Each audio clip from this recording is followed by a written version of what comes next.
Well, the lights have gone up several times over the last 3 weeks here at GCU Arena for many of GCU's other indoor sports.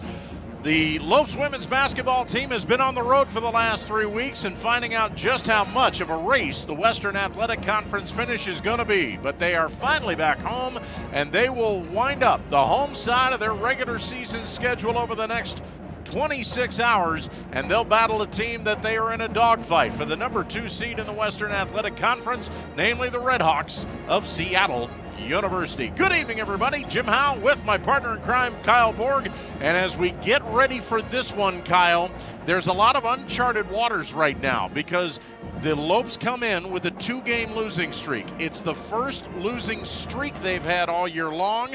And if you think they're not used to it, Molly Miller's really not used to it. It's only the third 2-game losing streak in her coaching career. And you know what? She doesn't normally lose more than 2 games in a season. Now the Lopes, they've had a good season entering at 14-6. But you mentioned that 2-game losing streak. It was to California Baptist at California Baptist, and one of those losses came in a very hard-fought overtime where the Lopes in the last 2.5 minutes came back from down 10 points to force overtime and then just couldn't quite get it done. But Seattle comes into this one ready to go. They beat UTRGV in overtime in their last matchup last Saturday, and you know, you talked about it a little bit earlier, that 3-way tie in this series is going to go a long way in determining who that 2 and possibly that 3 seed is going to be come conference tournament time in 2 weeks. And certainly the goal for the Lopes is to try and make sure that they're a little bit more consistent than they were in Riverside, considering, yes, they had chances to win both games. In fact, if Tierra Brown's layup with the final seconds of regulation on Friday goes, they are celebrating a victory. And even though they lost the second game 79-64, it was a 2-point game with 6 minutes to go before Cal Baptist went on a big run. But Seattle is also looking for a sweep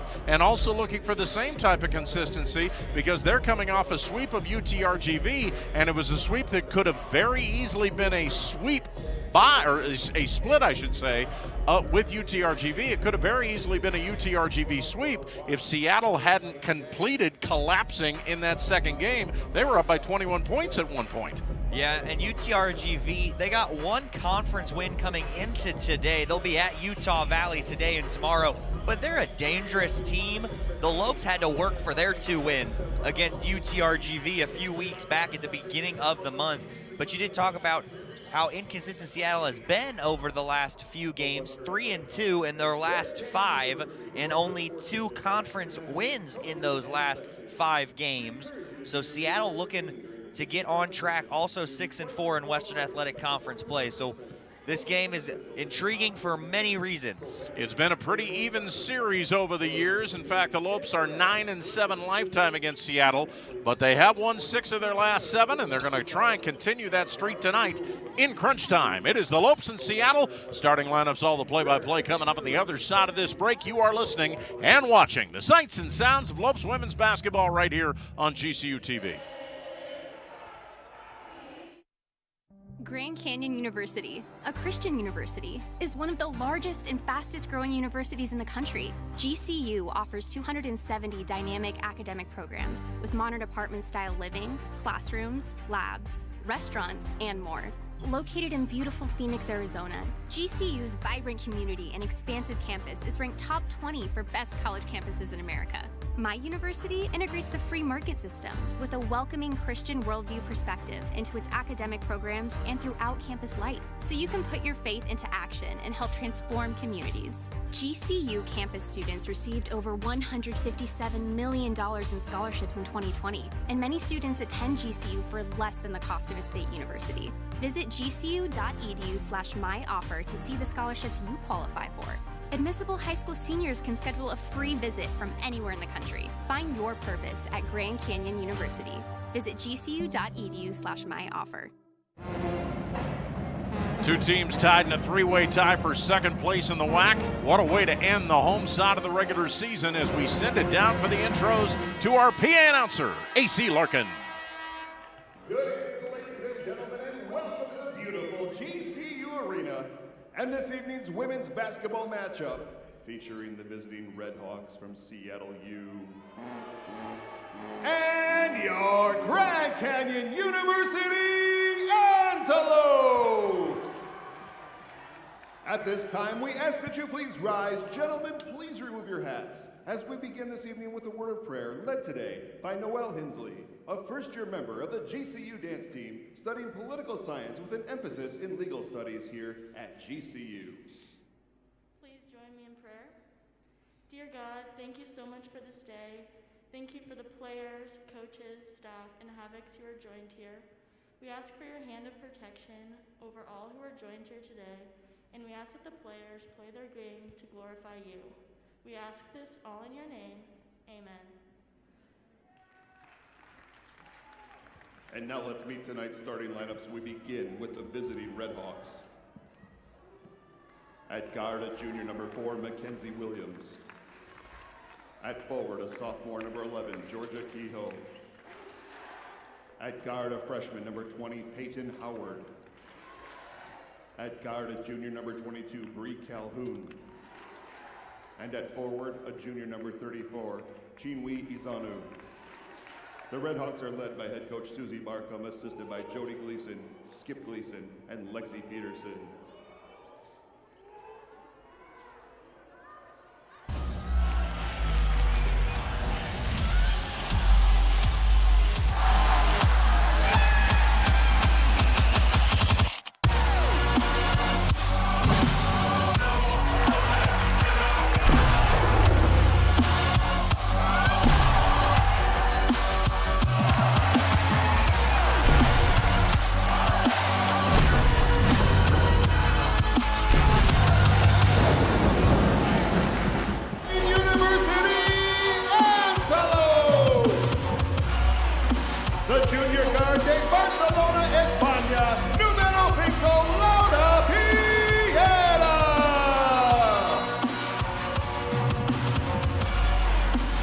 Hailing from Bakersfield, a sophomore. Get ready for TC.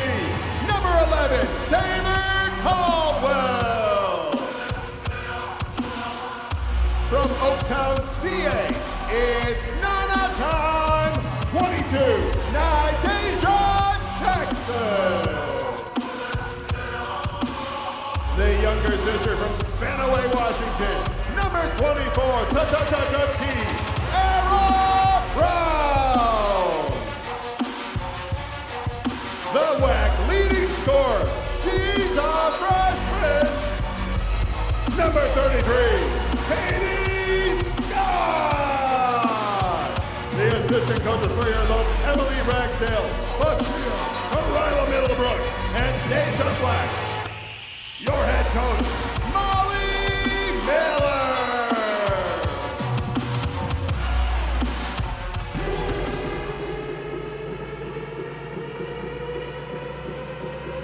Well, as we mentioned, the Lopes have won 6 of the last 7 in this series, Kyle. They are 3-0 in the last 3 meetings up in the Pacific Northwest. But the only loss in that series was 2 years ago, and they lost by 15 to Seattle. That's been the most lopsided of the last 7 games. These two teams have put on some Donnybrooks, and now you go ahead and add on the fact that they're playing for second place. This is a huge weight on both shoulders. Yeah, both teams desperately want the win here this evening, and a win tonight would go a long way tomorrow and going into the final weekend of WAC play. Now, of course, Utah Valley series is almost just as important to both of these sides because if you look at it, the 2 and the 3 seed, you get to avoid California Baptist, and California Baptist is also not eligible for the NCAA tournament as they're still transitioning to Division I, so that second or third place team could be in a good spot come conference championship time on the 13th of March. So here we go. Lopes control the opening tap. On the left side is Nadeja Jackson. They swing it around. Lauda Pietta's first shot for 3, a little too hard, but it's saved from going out of bounds by Tiara Brown. Fresh chance and a fresh 20 seconds on the shot clock for GCU as Taylor Caldwell will back it out. Caldwell wanting someone to come set a screen. Katie Scott is buried in the corner. They give it off for Nana Jackson. She'll stop, lob, 4 on the clock, and there's Brown seeing daylight, going to the hoop and scoring with 1 on the shot clock. So the double team didn't work, and the Red Hawks fall behind 2-0, And that trickles out of bounds. I think the Lopes bench was whistling for a traveling call, but instead it goes out of bounds as Bree Calhoun fumbled it. And now the Red Hawks will get it back. It was last touched by the Lopes. Now the quick inbound, Calhoun bounces it off the backside of Caldwell, but can't get the layup to go. So the sneak attack doesn't work, and the Lopes come down unscathed. A lot of times the Lopes will do that, not cover the inbound, and it doesn't matter whether it's a full court press or otherwise. Scott on the drive, gets bumped, puts it up, score it, count it, foul, send her to the free throw line. Katie Scott going to the line for the N1, and the Lopes are off to a hot start. And you can see kind of the game plan from Seattle early on. As soon as Katie Scott caught that ball at the top of the key, they double teamed her. They're not going to wait for her to get in the post tonight to double team. They're going to try and stop that drive that is so deadly and so effective. And it was right there. And that's one of the things that Katie Scott did in Riverside. She got off to hot starts, and then they were able to kind of find a way to cool some of her jets in the second and third quarters. We'll talk more about that in a couple of minutes, but Scott completes the three-point play, and then as Calhoun brings it across the line, she is bumped out of bounds and fouled, so that'll be the first infraction of the night on GCU. It'll be a non-shooting foul, and Calhoun will inbound it to the right of the Lopes bench. Gets it in for Mackenzie Williams. She's kind of the all-everything on this team. She is second in the league in scoring behind guess who? That'd be Katie Scott. Her first shot, though, won't go, but it goes right back to her. Then as she tries to outlet it, it's Caldwell with the steal, but her outlet pass as she tried to go for the fast break, stolen back by Calhoun. Calhoun trying to get going before the Lopes are back defensively, and there's an open three, but it's too hard, and the rebound comes down to Scott. Now it's Tiara Brown's turn to run. Comes down one-on-one, beautiful move, and the scoop shot with the left hand is beautiful as she takes Kehoe to school. Lopes quickly with a touchdown lead, and we haven't even played 2 minutes, and here comes the trap. And that pass errant, intercepted by Katie Scott.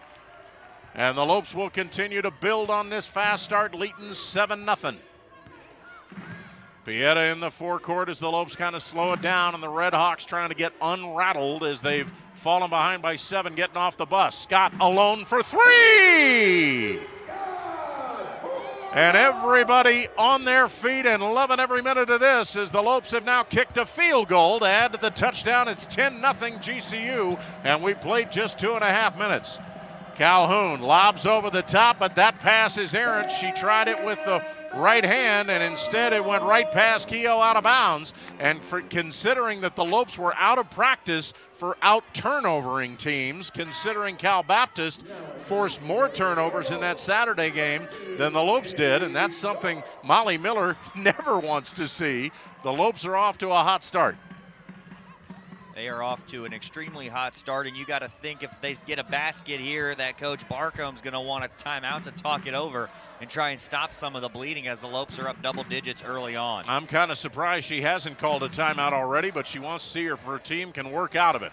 Here's Brown. Nice pick and roll, gives it to Shorts, but that one, Georgia Kehoe got a piece, and that's not a surprise. Kehoe, one of the leading block shot leaders in the WAC, third best in the conference.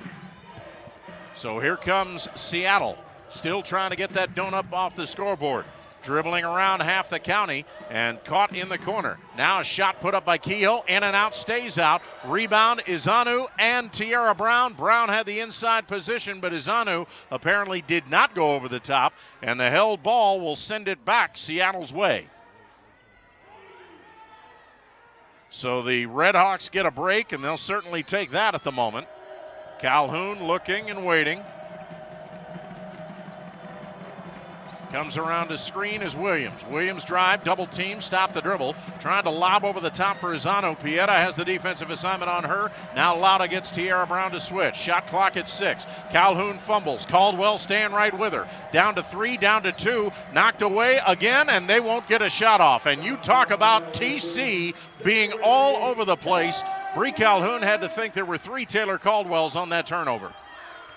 Yeah, and Taylor Caldwell looking good. It seems like she's really settled in this last month or so on that defensive end with that coming off that knee injury from a year ago. You saw her back in December, maybe a little hesitant early on, but has really settled in, and that defense showed really well from Taylor Caldwell right there. Brown peeling around a screen set by Nana Jackson, and Jackson gets knocked down and fouled by Azanu, who fought through it.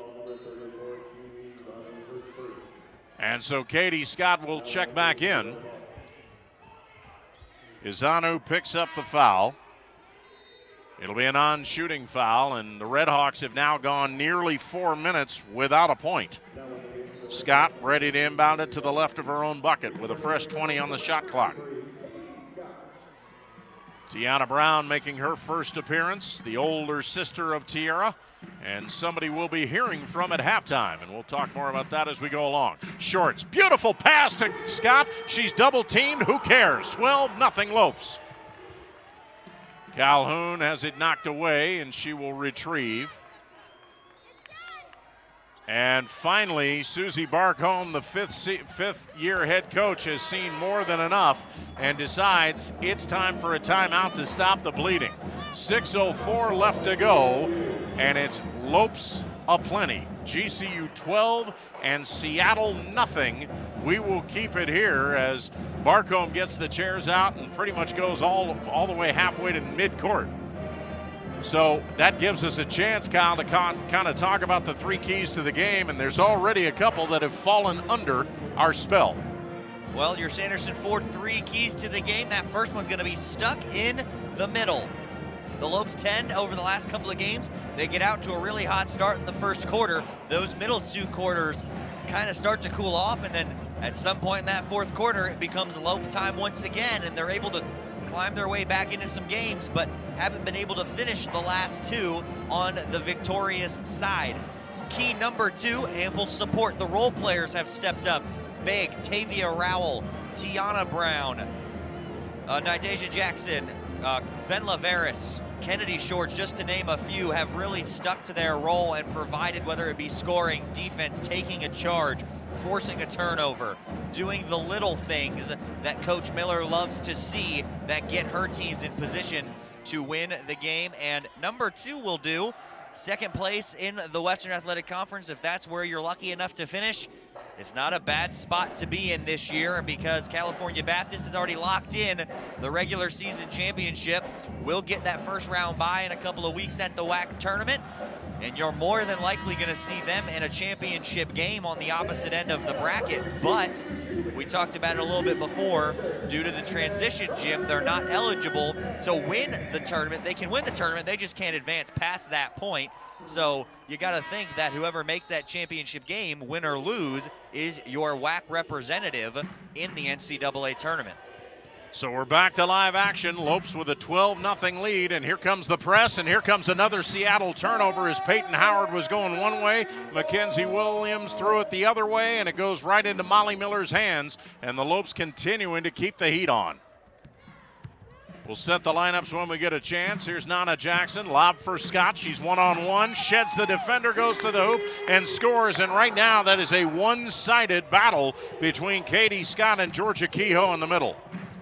Williams out, 14-0. Low block pass, Scott overplaying the pass, but a little bit too aggressive. She'll be called for her first personal foul. Molly Miller will take that all day long, though. Tiara Brown will check in. Katie Scott will leave. And Peyton Howard will also check out of the Seattle lineup as Calhoun inbounds underneath. Quick catch and shoot, but the shot off the mark courtesy of Irina Korolenko. And the Lopes keeping the shutout intact as we near the midpoint of this first quarter. It's been a whale of a one so far for the home team. Jackson starts left, now spin right, trying to use a Brown screen, but can't do it. Here's Shorts out front, now for Lada Pieta. Pieta off for Jackson. Jackson with 10 on the shot clock, turn around and stop the dribble. Lob for Shorts, knocked away once, twice, goes right into the hands of Brown, gets it back, throws it in the corner. Open look, Pieta for three, too hard, and the shot clock will elapse before Shorts can get it up again. So this time it's Seattle forcing the turnover, even though Pieta had an open look. So let's see if what Susie Barcombe said in the huddle can make a difference, because Seattle still got that donut up on the scoreboard. And now Calhoun almost loses it, gets it back. Has to get rid of it to Williams. Williams trying to get active. Drives around Jackson, put up the shot, and the weak side help came from Tiana Brown, but apparently she slapped her on the arm, and that will be personal foul number 1 on Brown and team foul number 3 on the Lopes. So Williams, who is the second leading scorer in the conference at over 16 a game, will have a chance to finally put them in the scoring column and can't do it on the first one.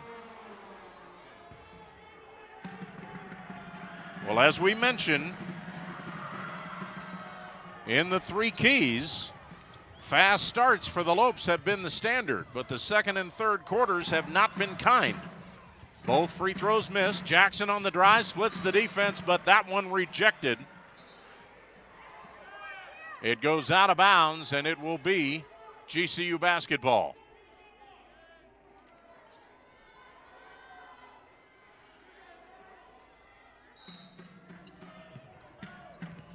Here is Brown on the drive as it knocked out of her hands. They say it's clean. It goes to Short. She can't get that to go. And finally underneath, it's Georgia Keogh with the rebound.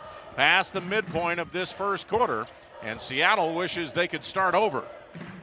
Here is Calhoun. Stutter step drive, give it to Williams. Wants a screen, now wants Calhoun to go inside. She obliges. Williams on the drive, trying to shed Brown, and Tierra's right in her face. Instead, it's Calhoun for 3, won't go. Calhoun gets her own rebound, follows. That one won't go. Rebound to the floor, scramble. Keogh's got it. She'll follow. That one won't go. 3 different shots at the basket, and free throw time coming for the Redhawks as that foul's called on Pieta. Yeah, the Lopes had about 4 white jerseys down there in the middle of the paint, but they weren't going at it with 2 hands. They were just trying to tip it out to somebody to get the break going. Got to go up, be strong with the ball, and grab it with 2 hands, come down with that rebound. Seattle's got a chance now to get on the board. Well, Williams, who is the 4th best free throw shooter in the conference, just missed a pair, and the disease is contagious as Keogh misses the front half of the 2-shot foul, and Seattle's still looking for their first point with 4:01 left. Next free throw, that's not good. Rebound, come to the side. Kennedy Shorts corrals it. And the Lopes trying to build on the 14-0 lead.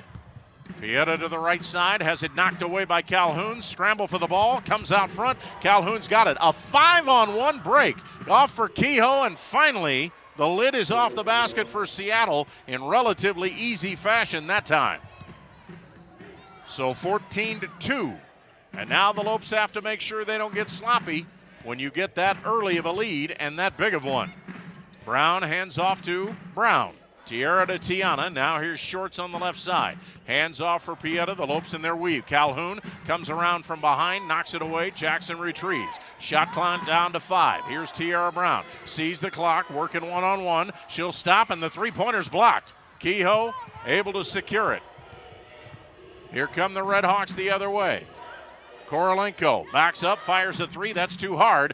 And the rebound one-handed by Tierra Brown. Lead pass for Tiana. Can she get it? No. She initially one-handed it and then lost it out of bounds.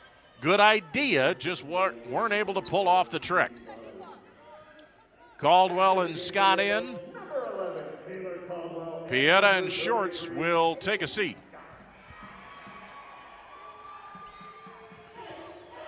So it's Tiana Brown, Taylor Caldwell, Nana Jackson, Tierra Brown, and Katie Scott. And streaking down the right side, Mackenzie Williams. Met at the free throw line by Caldwell. Almost threw it away. It's retrieved. Pass now for Izanu. Izanu trying to work one-on-one by Tierra Brown. Tough to do, and Brown shows it as she stays right in her face. Shot is missed. Lead pass, Jackson to Brown. Brown catches it this time, goes in, gets knocked down, can't get the shot to go. No harm, no foul. Brown staring at the referee as the ball goes out of bounds, and the Lopes will get it back.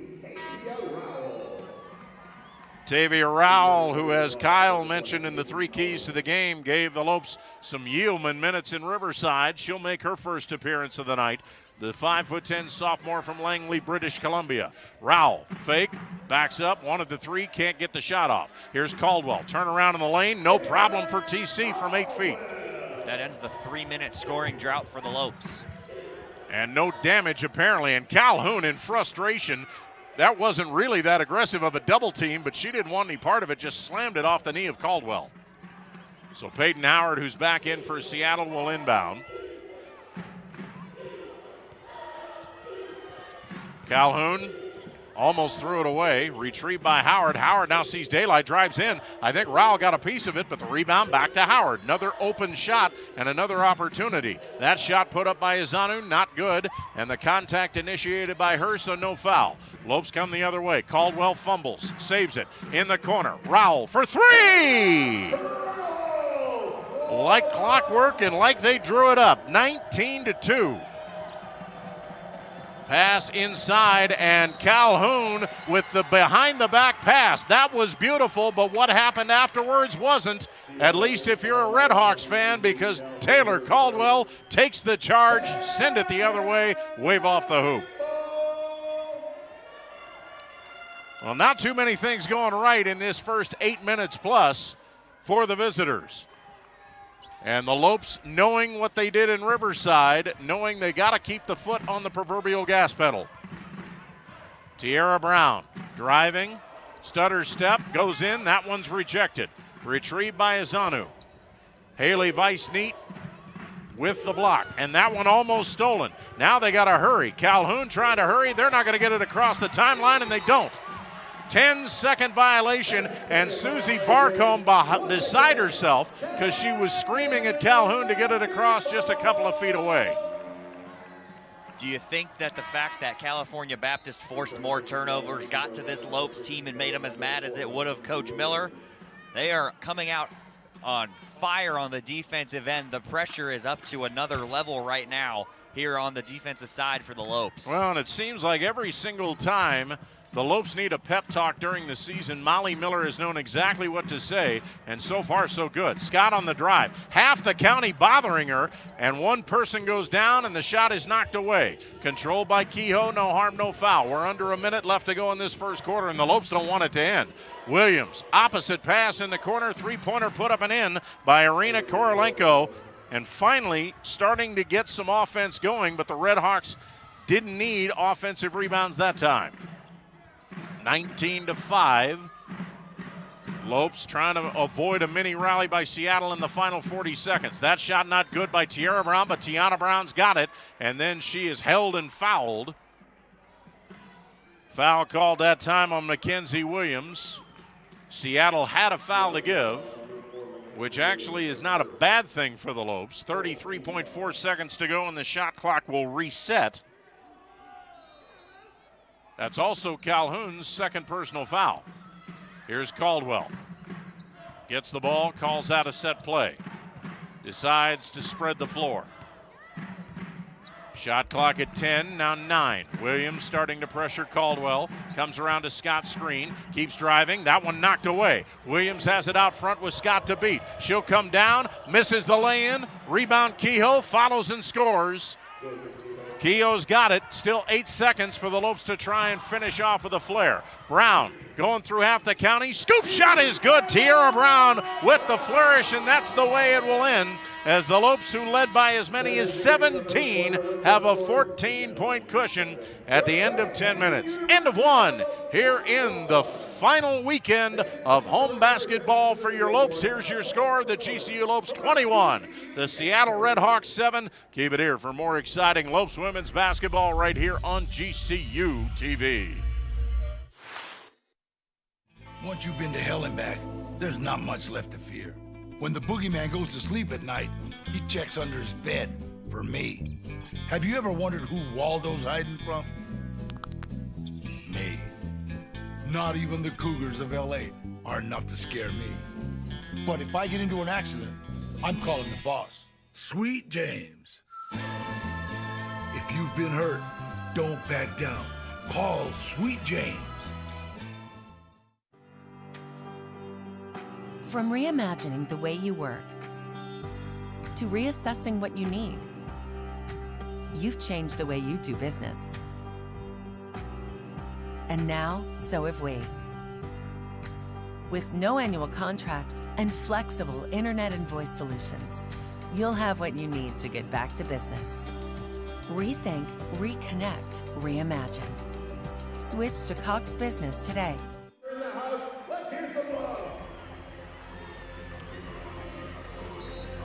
Get the best gear to show off your Lope pride. Go to lopeshops.gcu.edu to find everything GCU, from the newest apparel to the coolest accessories. Use promo code GAMEDAY20 today only to get 20% off for being a GCU TV viewer. Log on and get your gear today.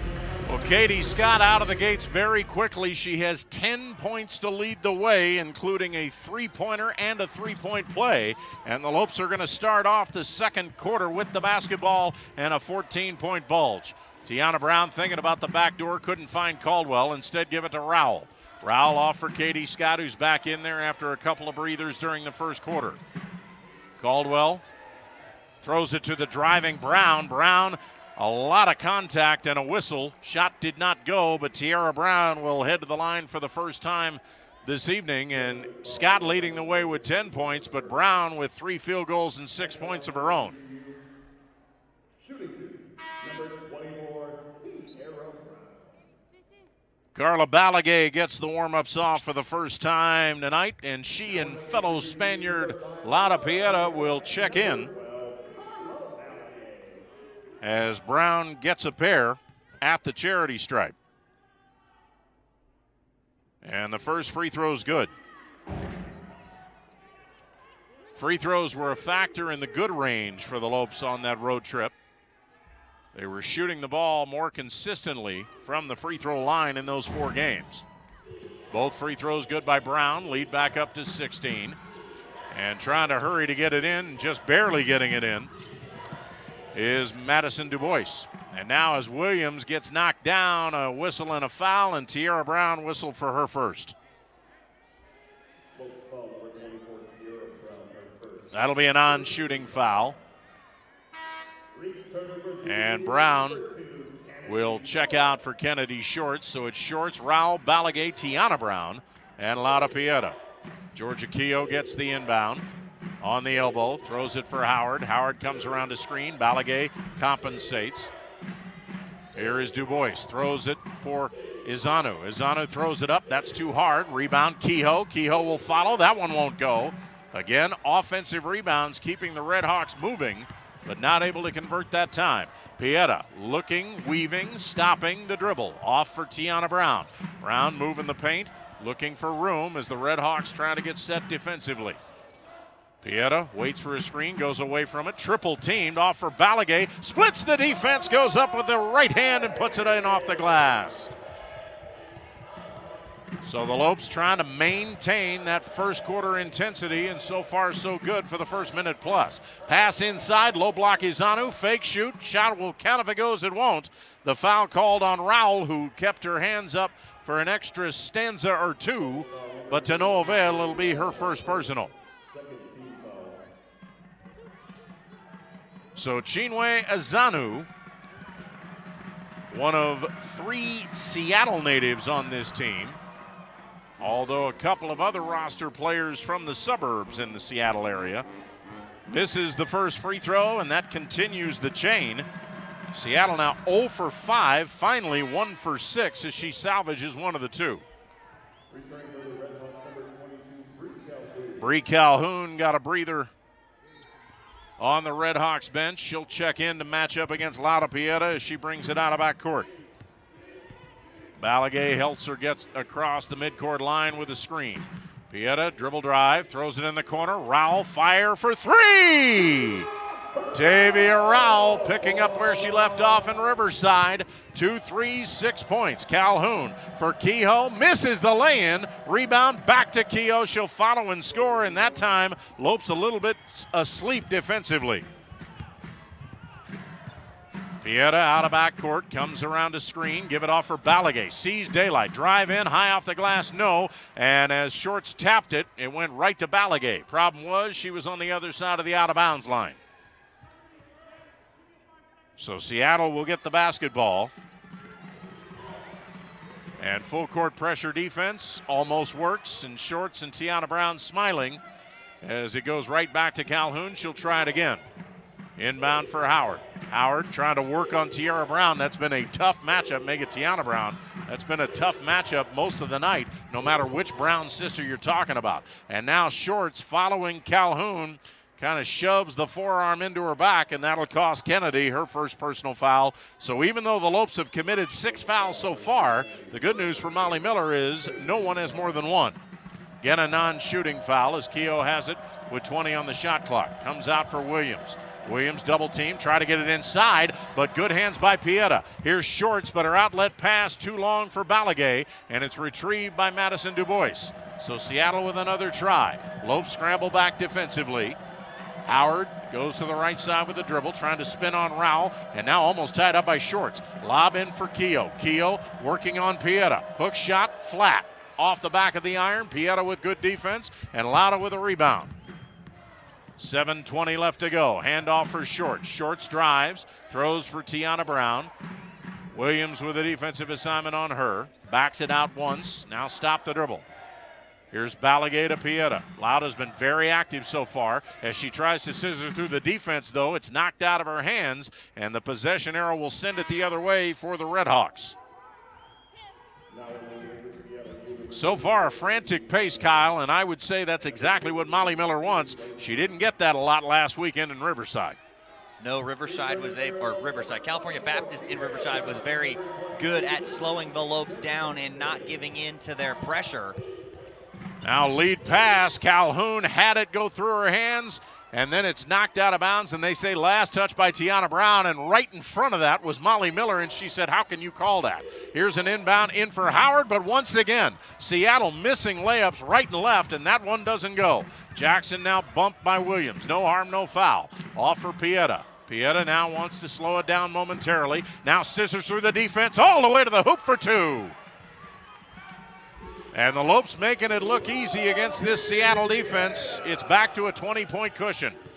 Howard straight down the middle, keeps coming, throws it off in the corner. Haley Vice-Need for three won't go, and the rebound belongs to Pieta. Vice-Need, who's had limited minutes this year, but has had some really good games against the Lopes in the past. Jackson has it knocked away, drives through the lane, kick for Pieta, nearing the 6-minute mark of the first half.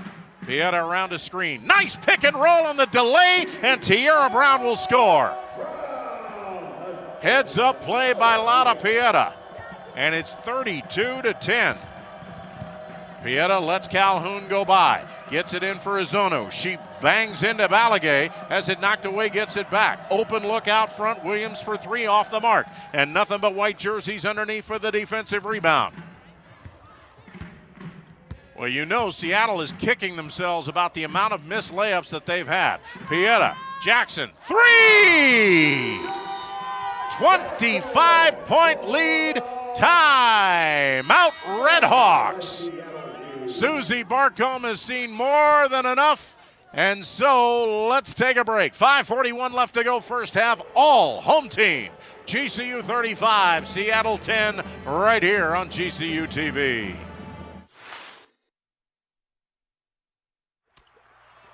Joel Embiid is unhappy. Like, really unhappy. Because the internet keeps using not-so-amazing GIFs to react to his amazing highlights. Mountain Dew presents the Joel Embiid Deserves Better Reactions GIF Collection.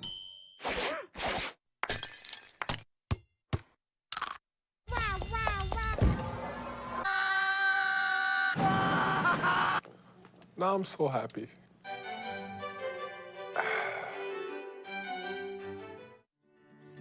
When life seems uncertain, there's one credit union that provides both dollars and cents. Copper State Credit Union.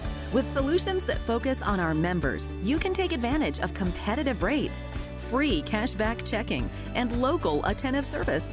Uplifting our community is a standard we live by. That's why thousands of your Arizona neighbors rely on us. Strengthening Arizona families through financial empowerment. That's Copper State Credit Union.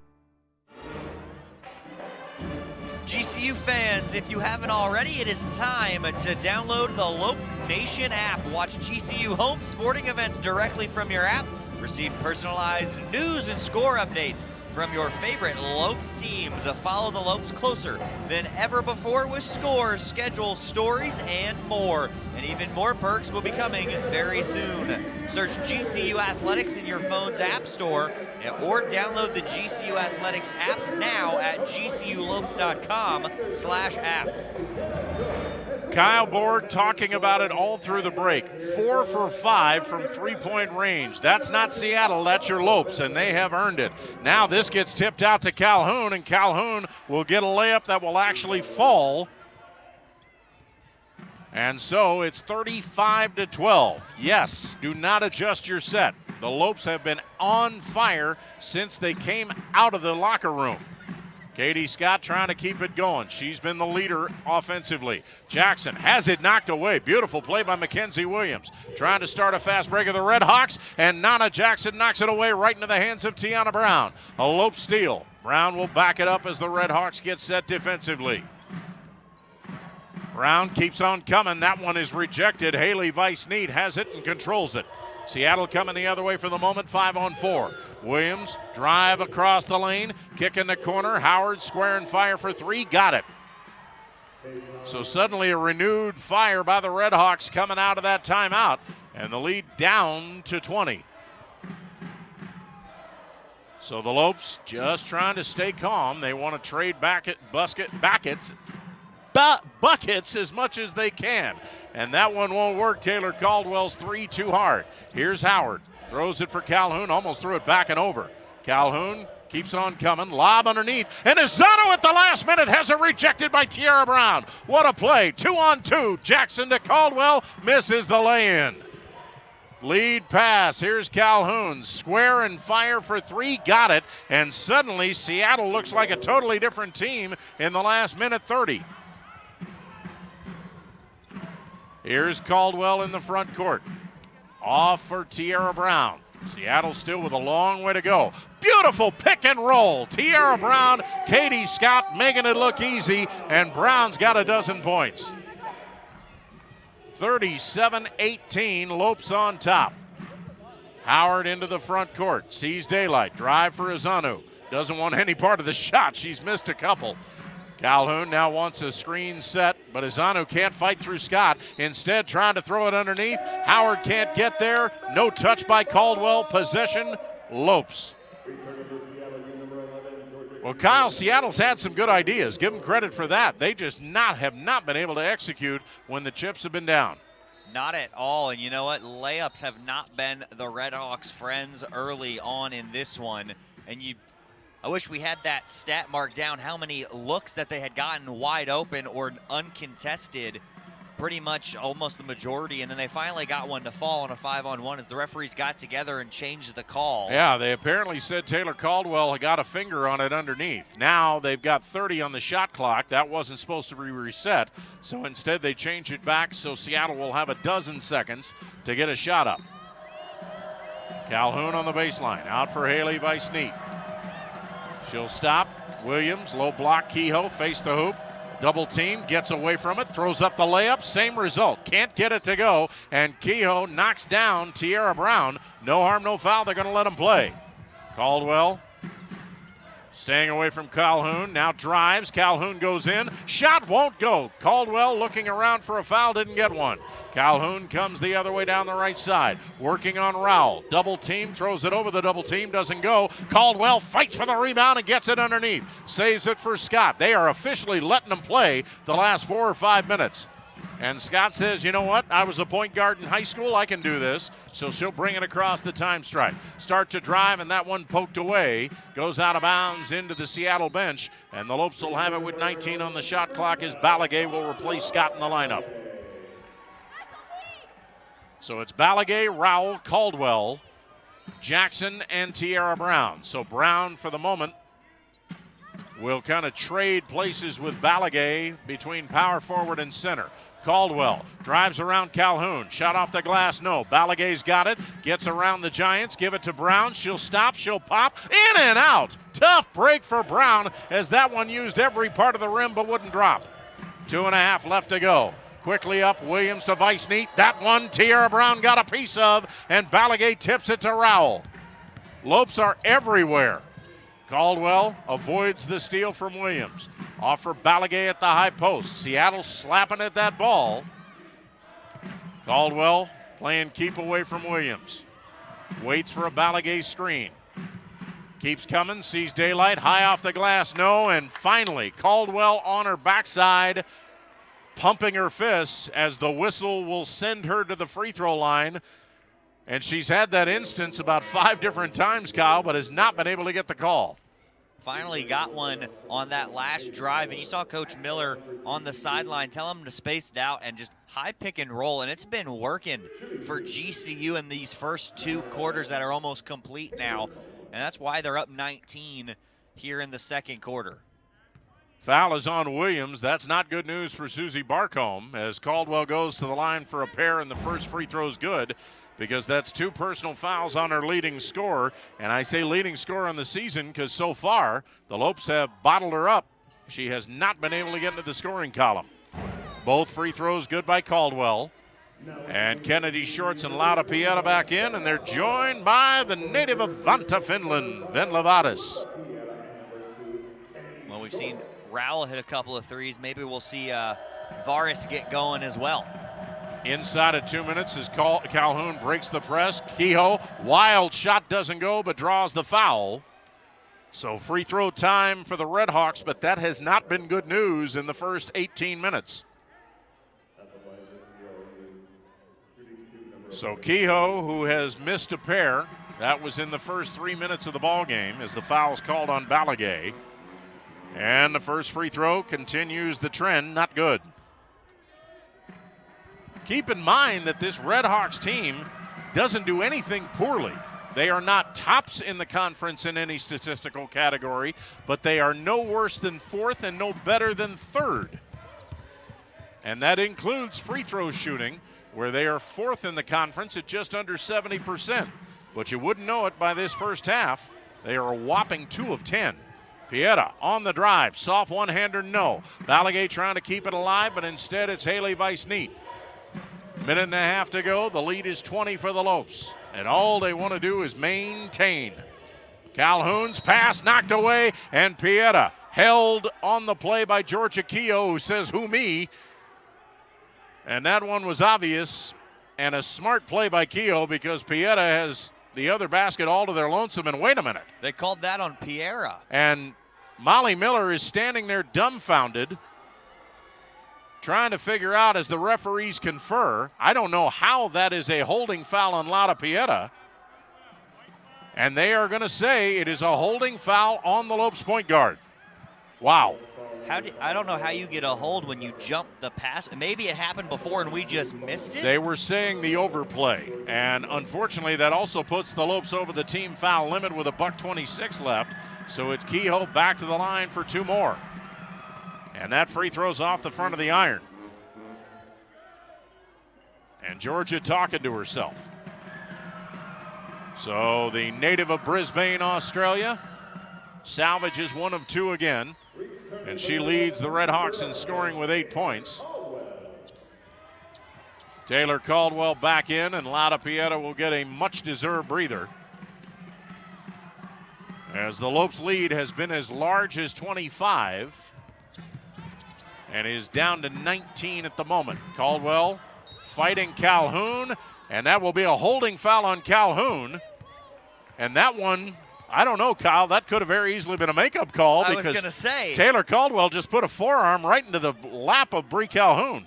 Maybe she held the forearm beforehand. Lopes are going to take it nonetheless. Yeah. No, there's a foul to give, so the Lopes just have it on the non-shooting foul. Calhoun was pressuring Calhoun very is still well. questioning the referee. So now Calhoun comes around a screen, fights through it defensively. Here's Rowell driving away from traffic, moves inside, puts it up. Oh, rim around, wouldn't go. Tough break for Tavia. We're under a minute. And Seattle with the basketball, still trying to further chip away at this deficit. Calhoun stopped the dribble, covered by Shorts and a switch. Give it off for Howard. High pass cross court. Korolenko doesn't want the shot. Weissneet out front, shot clock at 12. Here's Korolenko again, but Vadas not giving her any room. Stop the dribble, give it off for Calhoun.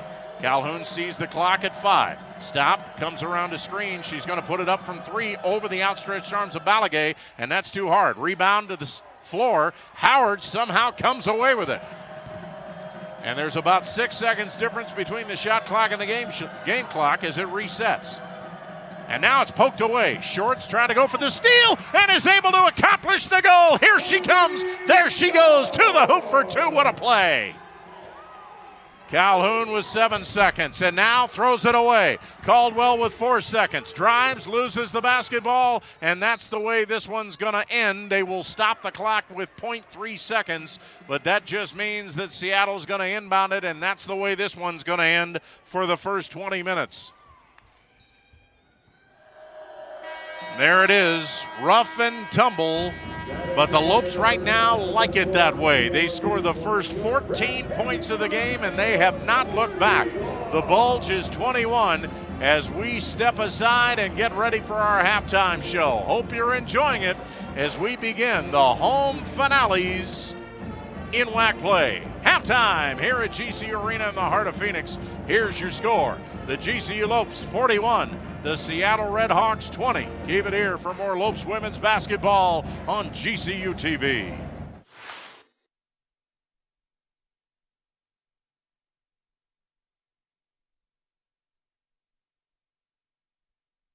As a kid, I always dreamed of being a Division I athlete. GCU supported that dream, and they also allowed me to get an education. So when I came to GCU, I was able to transfer enough credits in to fast track my education. So I graduated in 3 years with a master's, and I did it debt-free because I had athletic and academic scholarships. I'm Mackenzie, and I earned my MBA from Grand Canyon University. There's a thunder in all of us. Come find your purpose at Grand Canyon University. Is it possible to cook up the barbecue bacon burger at home? Well, that depends. Does your home have fresh chopped onions, pickles, smoked cheddar, Monterey Jack, bacon, tangy barbecue sauce, and orange and white stripes with the word Whataburger emblazoned on the front of it? If so, then absolutely. Good thing there's the limited time barbecue bacon burger at Whataburger. It's time to get away. It's time to escape. It's a new day to play. Your retreat awaits at Talking Stick Resort. Indulge your appetite for excitement with our thrilling table games, our electrifying slots, our outstanding restaurants, and our exceptional accommodations. It's all waiting for you. It's a new day to play at Talking Stick Resort. Play in style.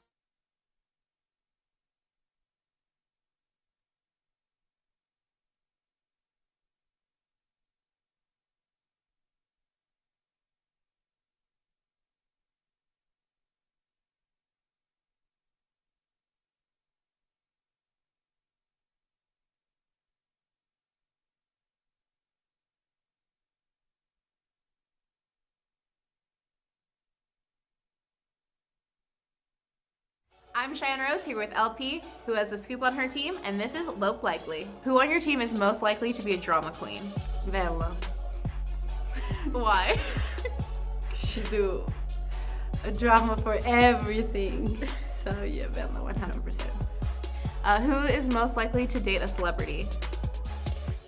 Me. Who is most likely to be a heartbreaker? Carla, probably. You want me to say why? Yeah, sure. Yeah. Yeah, I'm interested. Let's go. Yeah. I don't know. She's like the most, like, lovely person, I think, in the team. Okay. Who's most likely to pet a cat on Lope's way? Katie? Yeah, probably Katie. No, Tavia. Tavia? Every cat. Oh, that's so cute. Every cat, so yeah. What a way to get 3 weeks of inactivity here at GCU Arena off of the Lopes, because they dusted it off before they ever had the opening tap, came out on fire, scored the first 14 points of the game. They led by 14 points at the end of the first quarter, and the lead is 41-20 right now.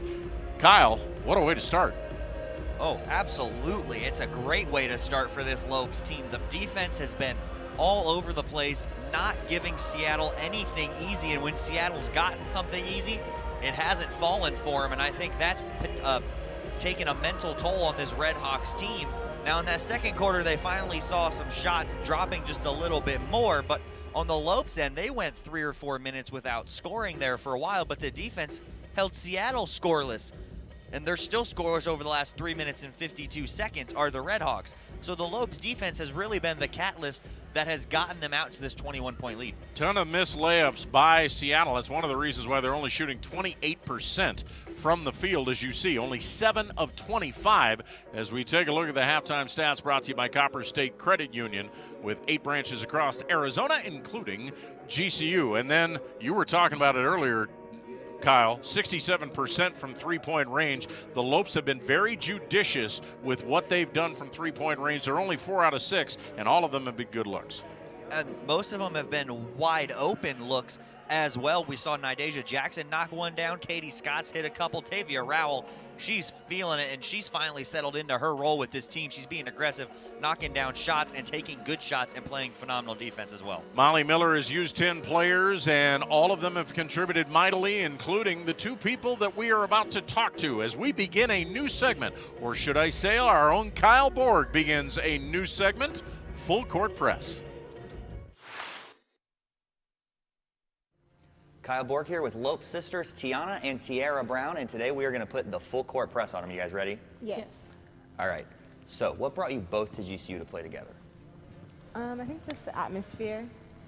Yeah, I have to agree, the atmosphere and being able to play with my sister again. What's your favorite part about playing with your sister? It reminds me of old high school days and our chemistry as well. Yeah. Same. Do you have a favorite basketball memory together? Probably being able to go to our state tournament the first time with each other. Yeah, and just this year, just being able to be on the same court together.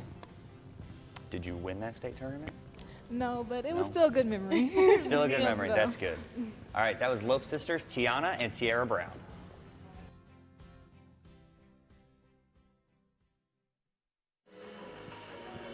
Kyle, talk about putting the pressure on your videographer to keep all 3 of you in frame. Well, our videographer just so happened to be our director tonight, Travis Fleming, so he did an outstanding job figuring it out and keeping it steady, and those were fun interviews to shoot. We did a couple different ones, but Tiana and Tiara Brown, they are a delight to talk to. The sisters having a great first season together. They'll have one more together before Tiana, the oldest one, ends up graduating, and then we'll have Tiara for 3 more years down the line as well. But the Brown sisters, they are great interviews, and that was just a lot of fun to do. Tiara Brown leading the way in scoring for the Lopes with 12 points, and as we mentioned, this is the first time the Lopes have brought up the lights for women's basketball in 3 weeks, but since then, we have seen plenty of success from the volleyball sides, both men's and women's. Let's take a look at some of the highlights from earlier this week for Tim Nolan's Lopes women's volleyball team.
I would say to anybody considering maybe skipping graduation to spend a long time thinking about participating. I think it's a great opportunity to really take advantage of a moment that you only get once in your life. It's an opportunity to really experience something that highlights all the hard work that you've put in. Not very many people get to experience that in their life. It's such an honor and a privilege to be able to do that, and I think the memories that come out of that are just incredible.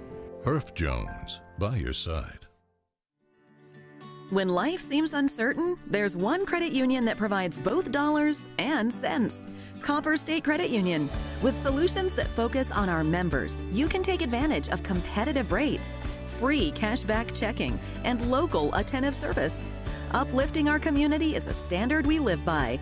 That's why thousands of your Arizona neighbors rely on us.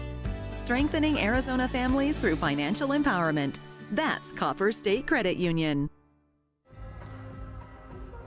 Well, Lopes fans, you may have noticed a little bit more pink in the house tonight, on shoelaces, on shorts, on ribbons in the hair. Well, it's Play for K weekend for the Lopes. The Lopes are showing their support for cancer research and the Kay Yao Cancer Fund, which honors the late memory of coaching great Kay Yao, who became a lightning rod for raising awareness for breast cancer before she passed away from the disease all the way back in 2009. It's hard to believe it's already been 12 years. But for more information, just log on to the Kay Yao Fund website. That's at kayyao.com. So, we talk about what Kay Yao did for the game, and boy, did she do something for the game. But, Kyle, I think as much as she did for the game, I think what her legacy has left has really made so many inroads for breast cancer awareness. Oh, absolutely. Her foundation has raised a ton of money for breast cancer research, and it's just going to continue to raise money. Just like the Jimmy V Foundation, both coaches have done a fantastic job with their missions as people outside of the game of basketball. And you talked about her legacy as a basketball coach. She's a Hall of Famer in like 6 or 7 different Halls of Fame, including the Naismith Memorial Basketball Hall of Fame. She's one of 6 coaches to win, one of 6 women's basketball coaches in Division I with 700 wins. And that 700th win actually came against the second best team in the country at the time, in arch rival North Carolina. And also only the 3rd to win 1,000 with one team. So, Kay Yao, this is perhaps my favorite night of the basketball year on the women's side. And we hope that the foundation continues to raise awareness and a ton of money to help fund that research. And even on cue, you see the pink ribbons coming out from the halftime locker room for the Lopes. And speaking of the Lopes, it's time to take a look at the upcoming schedule, brought to you by Commonwealth Insurance, the way insurance should be. Kyle? Well, we got baseball coming up tomorrow afternoon at 2 p.m. The Lopes will continue their 4-game set with Oregon State, currently in a battle right now with Oregon State over on Fox 10 Extra on ESPN3. Women's basketball back in the house tomorrow against Seattle University, and softball continues their tournament this weekend after losing both games today to Portland State and Iowa State. They'll continue tomorrow and Sunday as well. And men's volleyball, they'll be back tomorrow at noon to hopefully beat the #1 team in the nation once again after a dominating and shocking 3-set sweep yesterday. So it continues to be quite a spring as we start getting things back in force and hopefully start moving things back towards whatever that new normal is going to be. So we hope you will be a part of it. And of course, if you can't be out here because of the limited seating protocols and all of that, well, join us not only on GCU TV, but also for baseball tonight and for women's basketball tomorrow on Fox 10 Extra. That Fox 10 Extra broadcast tomorrow starts at 5:30 p.m. Kate Longworth will have the pregame show, and then our A-team, that is Barry Butel and Scott Williams, will take you through the call of the women's home finale starting at 6 p.m. We've got the second half of the penultimate home finale. That's on the other side of this break. It is 41-20. Lopes on top of Seattle in the battle for second place in the WAC right here on GCU TV. I'm personal injury attorney James Bergener. Accidents can happen. If something happens to you or your family, call me. My firm and I will take you by the hand and guide you through everything. You see, personal injuries are just that. They're personal. You're not a number. You're more than just a name. This is your life.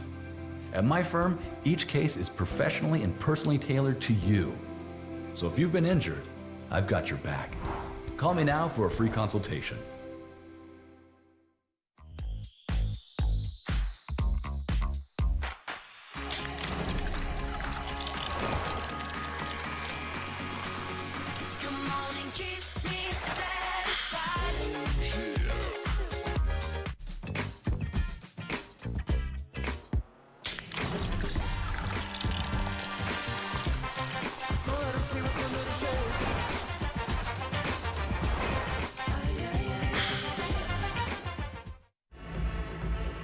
So we talked about that upcoming schedule, all kinds of things going on from men's volleyball to women's basketball to baseball to softball, all going on over the next 48 hours here on the GCU campus. Kyle Borg will be right back here at noon tomorrow to bring the men's volleyball game to you against top-ranked BYU after the Lopes, as we mentioned, upset them in straight sets and set a history-making second game at 45-43, and then I'll be over at baseball doing PA inside the stadium. But meanwhile, we still got some job to do tonight. It's 41-20, and the Lopes begin the second half with the basketball and a 21-point cushion.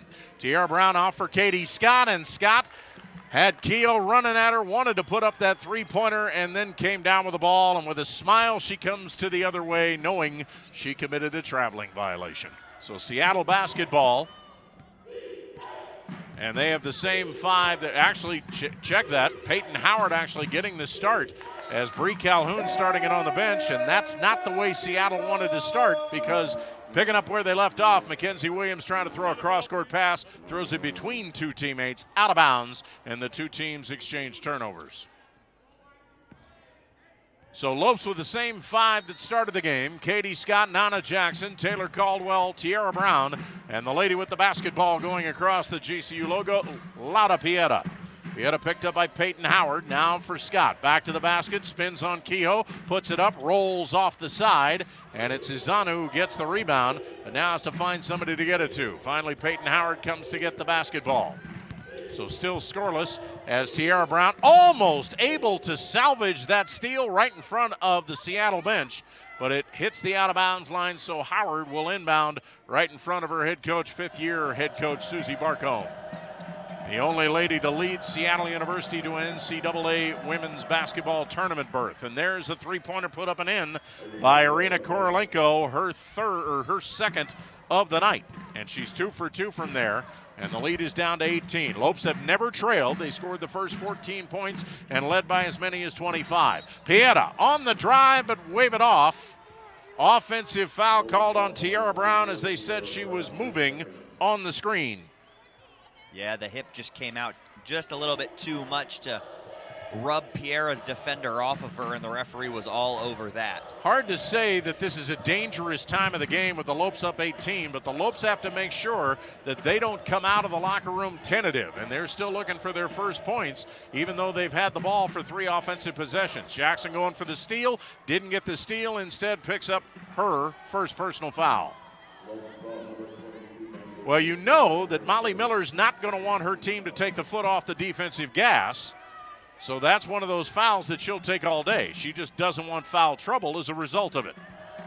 Williams being double teamed, trying to drive around Scott. That's a tough task. Williams almost traveled as she's double teamed. Gets it off for Keogh. Keogh start to move in on Scott, put it up with the left hand, roll around and around and around and drop through.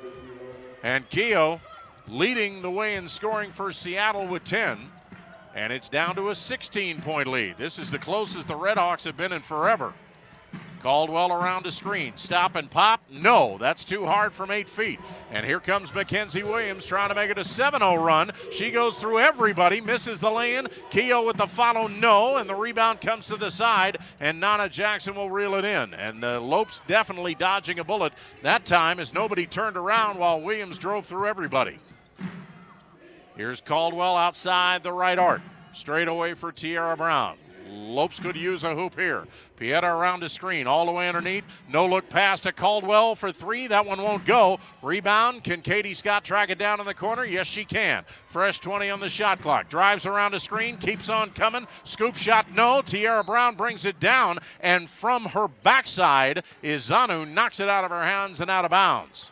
But the Lopes will get it back with 13 seconds on the shot clock. So the Lopes are getting shots, but like Seattle couldn't do in that first 6 minutes of the ball game, they can't get them to drop. And as Brown hooked it inside for Scott, she's bumped and fouled. That has been the matchup of the night, no question, between she and Georgia Keogh, and Keogh is called for her first. Again, a non-shooting foul as Scott gets it at the free throw line. And on the pass off, underneath, a foul called. Izanu apparently hindering Caldwell. So already 2 team fouls for each team. We've only played 2.5 minutes here in the second half. Brown on the non-shooting foul out front for Jackson. Shot clock at 8 for Pieta. Pieta covered by Howard. Howard off for Caldwell. Caldwell sees the clock, back away, fall away from 10, and gets the shooter's roll to finally get the Lopes in the scoring column in half number 2. And there's an inbound steal that was thrown right to Caldwell. She gets knocked down but keeps the dribble going. Lopes back on it in the front court. Moving from right to left across your GCU TV screen here in half number 2. Brown comes out to get it, wants to work on Izano and does, put it up and in, and I can't believe there was no foul called as Izano was holding onto her jersey for the last 3 steps. But nevertheless, Brown gets it. She's got 14 points. Back to a 20-point edge as the Lopes survive the initial Seattle onslaught of the second half. Here's Kehoe driving, has it poked away, and Pieta talking to herself. It goes out of bounds, and Pieta congratulating herself. I think Lauda thought there was a foul called on her. Instead, it goes off Kehoe out of bounds. It'll be a turnover. So Bree Calhoun gets the warm-ups off, and she'll check in for the first time in the second half. And Caldwell will bring it across the time stripe. Scott at the top of the key. Nice pass inside. Pieta springing free. She'll score. Calhoun fresh into the lineup and fell asleep, and Pieta took advantage. Calhoun splits the defense, keeps the dribble going out front, waits for a Kehoe screen, throws it for Haley Weiss-Neat. In the corner is Williams. Williams still scoreless. 3-pointer won't go. Jackson comes down with a rebound. Lopes want to run, but they don't have numbers. Jackson fumbles it, gets it back in the corner, sees she's open, and promptly buries the 2-pointer from about 17 feet. And Seattle with a 5-0 run to start the second half. Lopes come back with 7 of their own. And that pass tipped by Brown, stolen by Jackson. Jackson weaves through half the county. Off for Brown on the left side. Backdoor pass is a beauty. Pieta goes up for the shot, doesn't go. But Howard with the foul, and suddenly after a minute and a half of not being able to get things in sync, the Lopes are moving on all cylinders. Yeah, just had to get a couple of baskets in a row to go down, see the ball go through the net to get the offense going, and now the Lopes picking up where they left off to end that second quarter and back on top by 24. High fives for Jackson and Scott as they head to the bench. First free throw by Pieta is good. Lopes 5 for 5 free throw shooting in that first half. They shot the ball well from everywhere as Pieta gets the second one to drop as well, and Carla Balagay will check in for Tierra Brown. Lopes shot 53% from the field, shot 67% from three-point range, and 100% from the free throw line. Talk about not waiting around to lick their wounds from the Cal Baptist loss, as Calhoun again, for the second time in the game, sees the double team coming, doesn't want any part of it, and just throws it off the leg of one of the defenders. So 20 on the shot clock. Calhoun with the ball again out front. Here's Williams. They really want to get McKenzie up and moving, and that one knocked away. She tried to throw the pass. Still looking in for Kehoe, can't find her. On the side, here's McKenna Schonhofer. Off for Williams. Williams had a layup, but instead throws it to Kehoe, and she's promptly tied up by the Lopes Kennedy shorts. And you can see, Kyle, that Seattle, on every single play that they're doing, they are second-guessing themselves from the moment the shot clock starts. Yeah, there's no flow and no rhythm of their offense. They haven't been able to get anything going, and there's another turnover here. And they're not going to get a shot off as 2 seconds on the shot clock. Haley Weiss-Neat had to retrieve it by the half-court line, and she's still looking around to find out why the buzzer went off. Well, got to be aware of the shot clock on the inbound at all times. Seattle not aware that time, as you saw Weiss-Neat just pick it up and hold it. So that is turnover number 16 for SU, the Lopes with 8. Here's Caldwell, covered by Kehoe on a switch. Comes around a Balagay screen, doesn't want the shot. Give it to Tierra Brown, back for TC. This one she wants for 3! Taylor Caldwell, calm, cool, collected, 9 points on 3 field goals. And the lead is 27, and suddenly the Lopes with their largest cushion. Caldwell and Shorts converging on Calhoun. And again, it goes out of bounds. It will be Seattle basketball, but we've got a timeout. 4 minutes, 28 seconds left to go, third quarter, and Molly Miller congratulating her Charges at three-quarter court. It's GCU 54, Seattle 25, right here on GCU TV. Is it possible to cook up the barbecue bacon burger at home? Well, that depends. Does your home have fresh chopped onions, pickles, smoked cheddar, Monterey Jack, bacon, tangy barbecue sauce, and orange and white stripes with the word Whataburger emblazoned on the front of it? If so, then absolutely. Good thing there's the limited time barbecue bacon burger at Whataburger.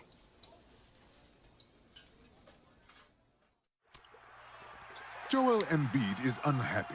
Like, really unhappy. Because the internet keeps using not-so-amazing GIFs to react to his amazing highlights. Mountain Dew presents the Joel Embiid Deserves Better Reactions gift collection.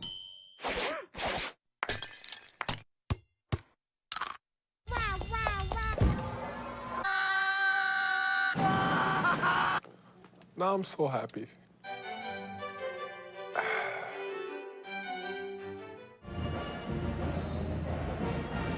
Are you looking for the right place to help advance your education? GCU has all the right tools and programs to help you find your purpose.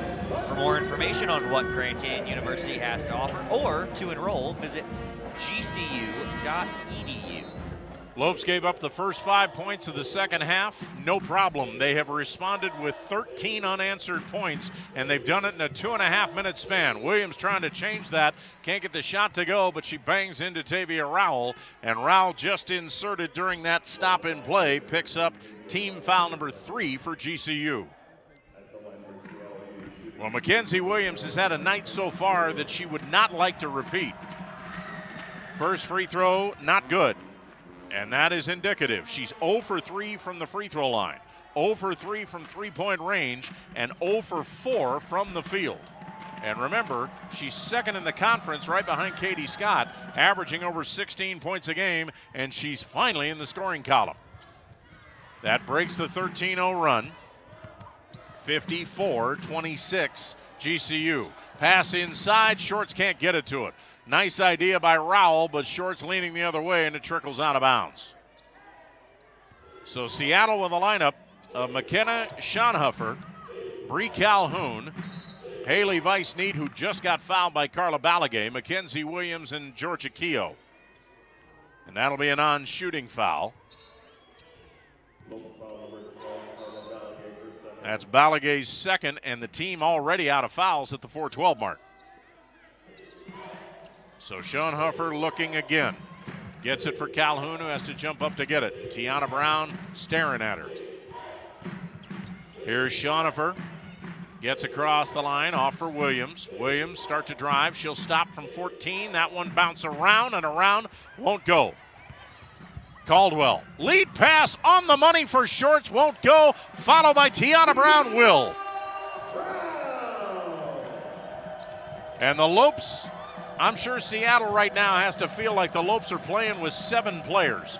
Here's Haley Weiss-Need in the corner. Three-pointer wide open, no. Rebound tracked down by Williams. Hook pass inside for Keogh, puts it up over Balagay. Carla knocks it away, but picks up personal foul number 3. And that will indeed put Seattle in the bonus. But that has not been good news tonight for the Red Hawks. They're 4 out of 12 collectively from the stripe.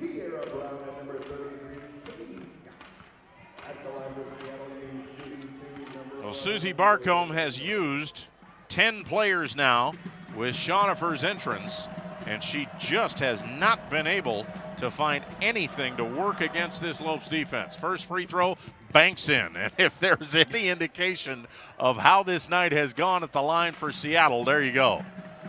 Take it any way you can get it at this point, down 29 for Seattle. That one won't go, and that was also off the glass first. Here come the Lopes. Katie Scott with a rebound as she's back in, along with Pieta, Tiana Brown, Tavia Rowell, and Tierra Brown. And as Scott drives, she is fouled out front. And in a show of good sportsmanship, after Scott and Williams bang knees, the top leading scorer in the conference asks the second leading scorer if she's okay. It'll be an on-shooting foul. And that's personal foul number 3 on Williams. That's only the 14th foul for Seattle. Inside to Scott, and she'll get the roll as she turns around and scores. Katie with 12 points, but that's her first scoring since the first quarter. And the Lopes haven't needed it. They're up 31. Williams down the right side. Lopes not going to take the foot off the gas defensively. You know that. And that pass thrown away. It'll go into backcourt. Schonifer gets it, and that'll be a back and over violation. And Williams just kind of staring silently as she walks forward. Bree Calhoun giving her some words of encouragement.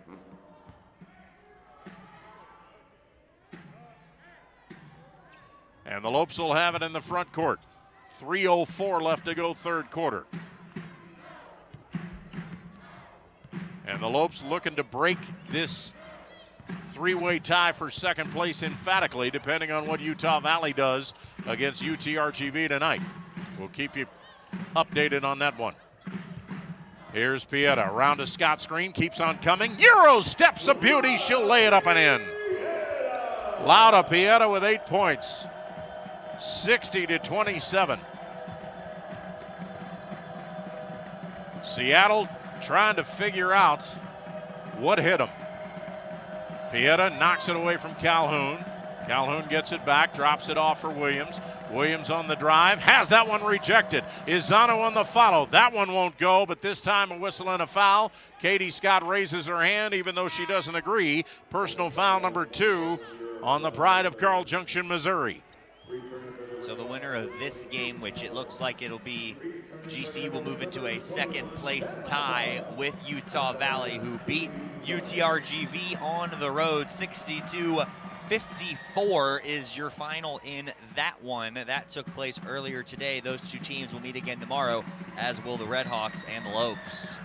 Both free throws good by Izano. She's now 3 of 4 from the free throw line, and Katie Scott will give way to Kennedy Shorts.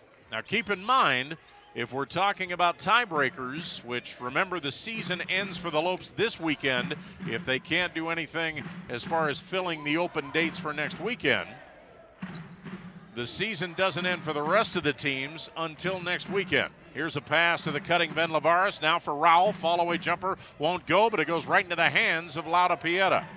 We'll finish the talk about tiebreakers in a minute. Shot clock at 5. Rowell straight away for 3. Bounds around, won't go. Flying through the lane is Tierra Brown. Can't get the rebound. Izano comes up with it. Utah Valley, Seattle, and the Lopes coming into this weekend with identical 6-4 conference marks. Howard's 3, that one's good. And that's only the third field goal to drop in this third quarter for Seattle. Pieta, stop, almost travel, give it off for Rowell. Minute 25 to go. Utah Valley owns the tiebreaker at the moment because they have won 3. If the 3 teams finish with identical records, Pieta drives all the way to the hoop untouched. 10 points for Pieta. Score it, count it, foul. Send her to the free throw line. And the hits just keep on coming. Haley Weiss-Neat, the guilty party. But if the 3 teams finish in a 3-way tie, Utah Valley is 3-1 against the other 2 teams, so they are in the driver's seat for the moment. The Lopes, if they win tonight, are 2-1, and Seattle would be 0-3, so Seattle would basically settle for the number 4 seed, and it would be between Utah Valley and the Lopes. Now, what's the good news? Well, you got a couple of teams that Utah Valley still has to get through. Inside, Howard all the way to the hoop, can't get it to go after Pieta converted the 3-point play. And oh, by the way, Seattle has to finish off the season against none other than Cal Baptist, even though it's at home. Shorts with a beautiful drive and gets it to fall high off the glass and in. 33-point edge. Calhoun forces up the shot, doesn't go, draws the foul. Lauda Pieta with 3 personals. And Utah Valley's going to finish up Tuesday and Wednesday with their matchups against Tarleton State. Which is not going to be a gimme. No, Tarleton State just beat the Aggies of New Mexico State, and they're on a 4-game win streak at the moment. So Tarleton State's not going to give it up easily to Utah Valley. Now the Lopes swept Tarleton State earlier in conference play. And they did it on this floor, and as we saw, Kyle, they had to work for it. Tarleton may be one of the newcomers and spending their first year as a program on the D1 level, but they're a tough out. Calhoun at the line, first free throw good, second free throw not good, and Vice Need able to fight, take the rebound away from Scott. Almost threw it away, Calhoun retrieves. Fresh shot clock for Seattle. Here's Calhoun, nice lob inside Ramona Jagger, who just got inserted but can't get the lay-in. Emblematic of the night for Seattle University. Pass for Scott. High off the glass, no. Back tap shorts out to Rowell. Fresh shot clock, 1 second difference, so the Lopes can go for the final shot if they want to. Caldwell doesn't want to, and that's why. 14-footer in the lane is good. Why take the foot off the gas? 34-point lead, final 9 seconds of the third quarter. Schonifer for Calhoun, almost had it stolen. 4 seconds, 3 seconds. Here's Vice Neat, open look for three. That one won't go. 3 quarters down. Lopes continuing to increase the lead. It was 14 after 1, 21 after 2, and a 26-point output in quarter number 3 has us at this. 3 quarters down, 1 quarter to go here on the final home Friday of the regular season for your Lopes. Here's your score, the GCU Lopes 67, the Seattle Redhawks 33. Keep it here for more back and forth Lopes women's basketball on GCU TV.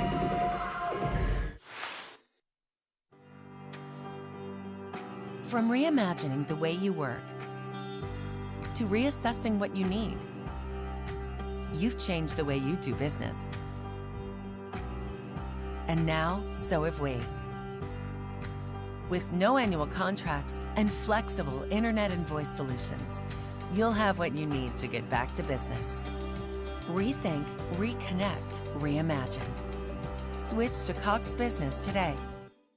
At Raising Cane's, we know quality takes time, patience, and the best ingredients, which is why every chicken finger we serve is hand battered and cooked to order just for you. We never take shortcuts. That doesn't mean you can't. Introducing an even faster and easier way to order Cane's with our new app. Find your closest restaurant, customize your meal, pay, and schedule pickup. So next time, take it easy and order with the Raising Cane's app. Raising Cane's chicken fingers, one love. Not much more to say, Kyle Borg, than wow. 34 points is the margin for a matchup that coming into the weekend was full of pressure because the Lopes in Seattle, part of a 3-team sandwich at second place with Utah Valley, and yet it's been all GCU. It has been all GCU and not really the matchup we expected. And Vin Levatas pulling the trigger for 3 makes it a 37-point lead. Nice to see her hit that jump shot from deep to give the Lopes their 5th 3 of the game. And for a team offensive-wise over the last 2 games that only scored more than 20 points one time against California Baptist, they haven't been under 20 points in a quarter tonight. And there's another turnover as Howard, trying to beat the double team, has it go off her knee. And by the way, that 3-pointer by Vadas gets her in the scoring column. That means Molly Miller's used 10 players, and all of them have contributed offensively. So the Lopes will get it. Vadas will inbound it in the front court, right in front of Lopes women's basketball sports information director Sierra Smith. Here's Caldwell looking for Vadas. Instead finds Jackson, steps around the defender. The shot short. Jackson fights, takes it away from 3 different Redhawks, and then loses the ball as she tries to bring it out front. And that'll be a held ball that will send it Seattle's direction. Yeah, the Lopes may be up big here, but the graduate student, Nydasia Jackson, does not want her career to end, so she's still hustling. This is one of her last 2 home games, and only 1 of 2 seniors on this Lopes roster. And Nydasia Jackson has had a fantastic season in her first and what will be her only season in the purple and white. Then Levatas called for the holding foul. Here's a lead pass for Haley Vice-Neat as Seattle breaks the press, and that has been a tough task all night long for Susie Barcomb's squad. Driving in is Howard. Force up the shot. Blocking foul. Shot doesn't go. Vadas with back-to-back personals, and Howard to the line. Vadas looking at her head coach saying, what do you think? Was that bona fide or not? Nevertheless, it will be Peyton Howard, the native of Spokane, heading to the charity stripe.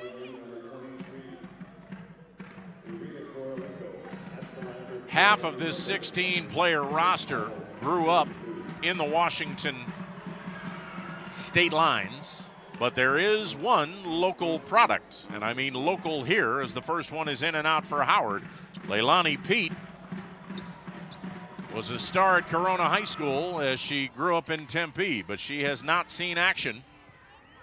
Although, with the score being the way it is, that could certainly change, as we have 9 minutes to go and the lead is 36 the other way. Here's Jackson. Fake the three, drive around the defender, put it up. That one rolls off.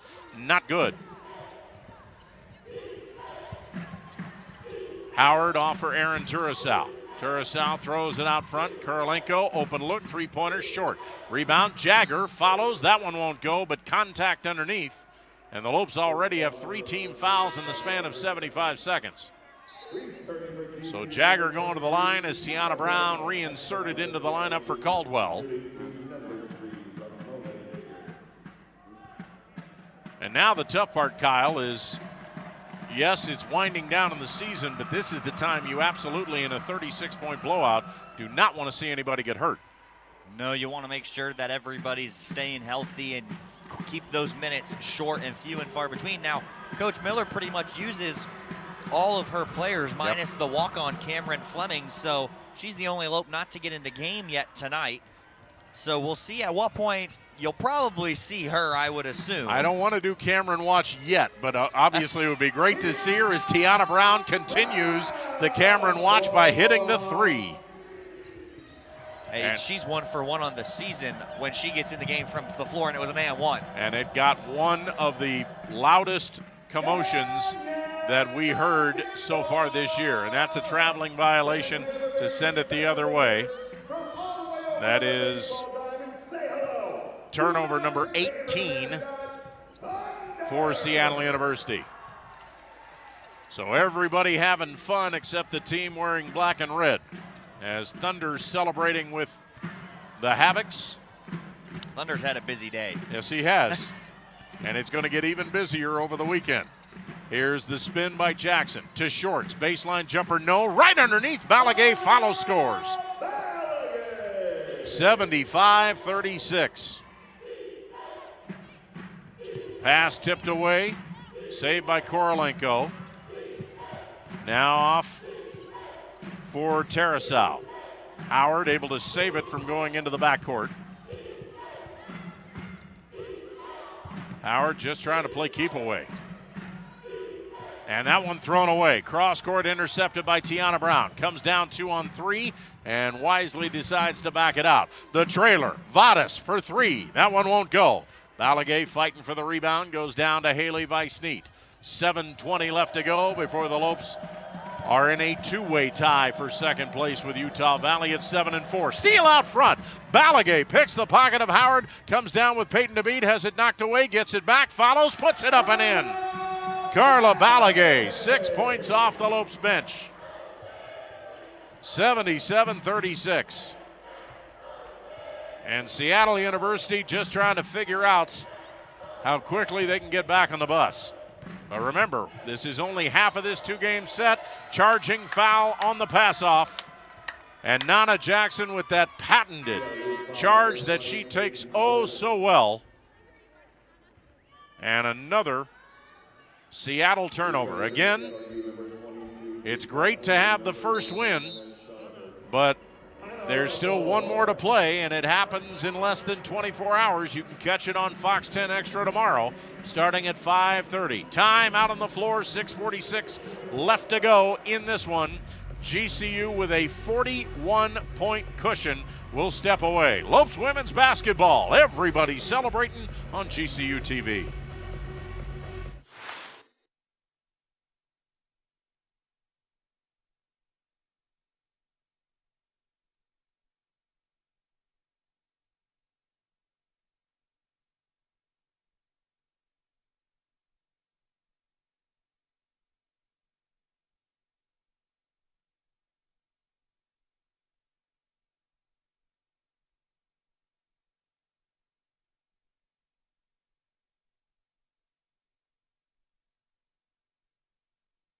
It's time to get away. It's time to escape. It's a new day to play. Your retreat awaits at Talking Stick Resort. Indulge your appetite for excitement with our thrilling table games, our electrifying slots, our outstanding restaurants, and our exceptional accommodations. It's all waiting for you. It's a new day to play at Talking Stick Resort. Play in style. Yeah.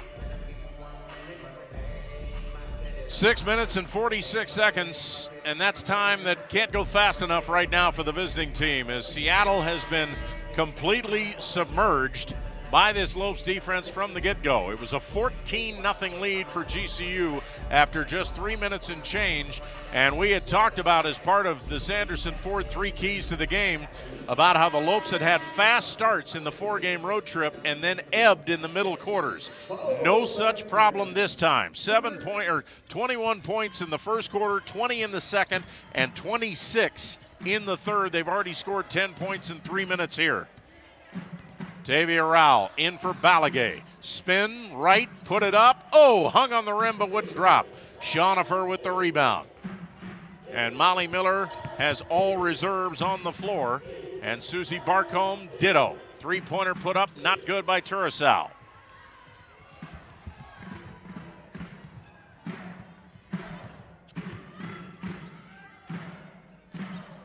Out front, Tavia Rowell now for Tiana Brown. Off for Vadas, playing catch out front. A dozen seconds on the shot clock. Rowell in the corner waiting for the pass. Instead, it's Balagay. Her shot won't go, but it's tipped out front. Carla's got it, gives it to the cutting Vadas. That one won't go. And the rebound belongs to Seattle's Ramona Jagger. Well-designed cut, but just not able to make it happen. Under 6 minutes left to go. Lopes are going to move to 15-6 overall, and the threat of Molly Miller's third career 2-game losing streak will not turn into her first ever 3-game losing streak as a coach. Balagay gets the rebound, and then the held ball sends it back to Seattle.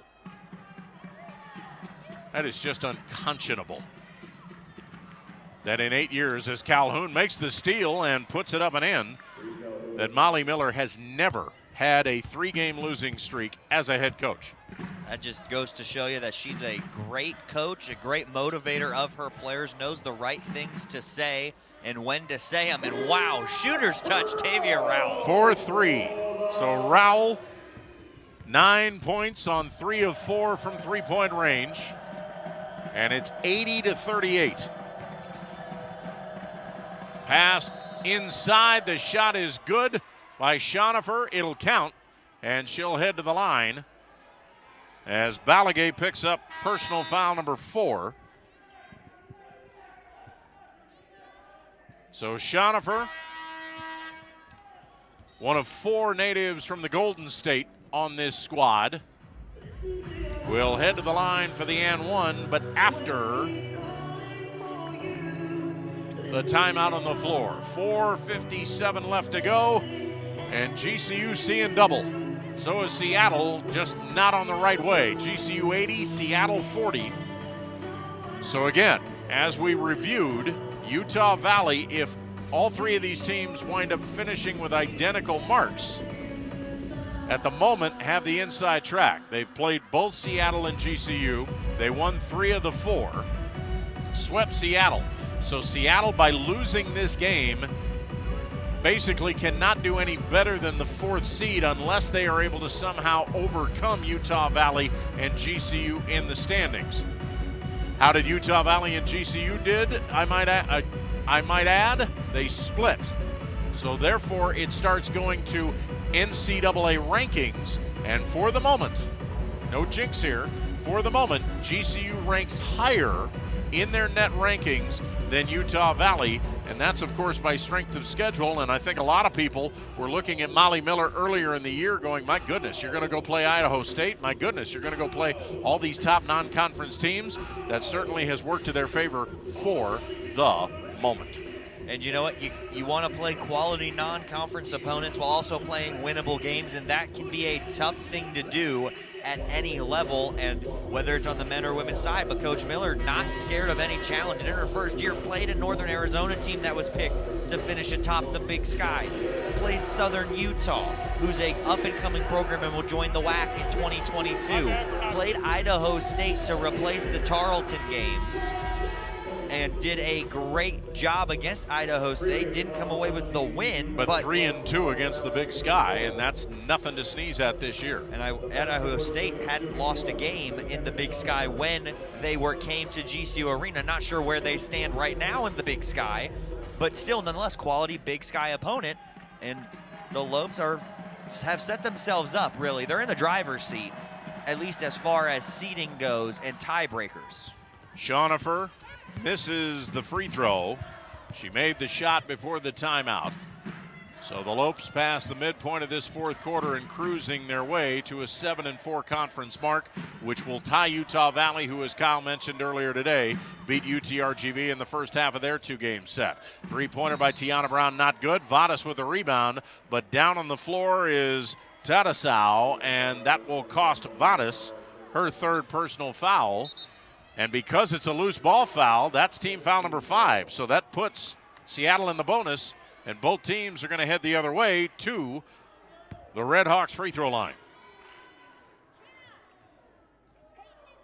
So Turasow, who has not scored yet tonight, didn't get into the game until early in this quarter, puts up the first shot and does not get it to go. And it's just been a nightmare shooting-wise in just about every aspect. They're shooting 30% from the field, 33% from the three-point line as she salvages one of the two, and only 11 for 23 free throw shooting. Balagay tried to get it inside. Shorts had it knocked away, gets it back, but the shot won't go. And now it's Shorts who had the hands on it last as it trickles out of bounds. Well, Molly Miller's not going to stop coaching even though the starters are on the bench. And she wants to see consistency from her second 5, something she's seen most of this year. Schonifer playing the point guard spot right now. Drives in, puts up the shot, no. Shorts wrestling it away from two different Red Hawk defenders, gets the board. Lopes' largest lead, which was just a moment ago, 43 points. They've never trailed. Rowell for 3. That's too hard. Shorts gets it right back into her lap. Fresh 20 on the clock. Vadas will try for 3. Then Levadas makes it back to a 42-point edge. 3:45 to go. And the Lopes whetting the appetite for the home finale and senior night tomorrow night. Hope you will be joining us on Fox 10 Extra and right here on GCU TV tomorrow night starting at 5:30 with Barry, Scott, and Kate. That one goes out of bounds after the miss. So Turasow looking to inbound, keeps looking, gets it for Jagger. Jagger out front now for Maddie Phillips, who just checked in. Phillips, one of 3 Aussie natives, grew up in Melbourne. Howard skipping through the defense, but has it promptly rejected by Tiana Brown. It'll trickle out of bounds, and Seattle will have it back with 8 on the shot clock. You know, curious to see tomorrow's matchup. If it's more of the same or a completely different game. Well, you got to assume the Red Hawks are not going to roll over. No, and they've put up a decent fight here in this second half, but the Lopes 26-point third quarter, just too much, and they've doubled them up on the turnovers at 20-10 coming into this fourth quarter now, closing in the final 3 minutes. Well, and one of the things we talked about at halftime was the fact that Seattle didn't have a shortage of good shots in that first half, and 7 of them were at point-blank range. They just could not get the layups to fall, and after a while, it's just like, this is not our night. Schonifer back at the line, and the free throw, not good. Second free throw, good. And, you know, you almost wonder what shoot-around's going to be like tomorrow, because I don't necessarily think there's a whole lot of adjustments for them that need to be made outside of layups and free throws. You got to assume Susie Barcombe, the head coach, as Vadas puts up another 3.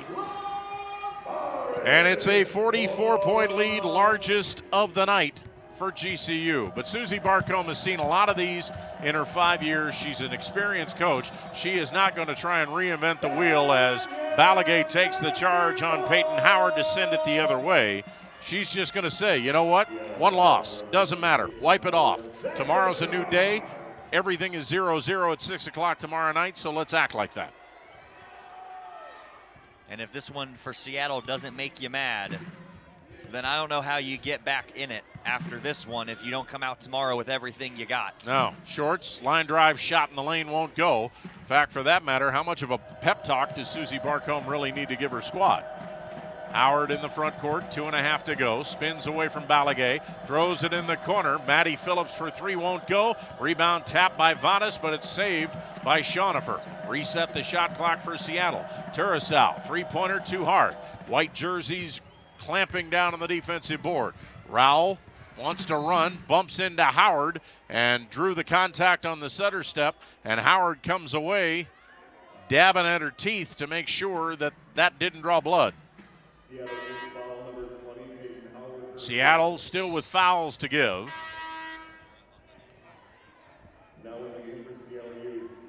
And continuing to clean her bench is Susie Barcombe. Hannah Martin checks in, the 5'7" freshman from Seattle.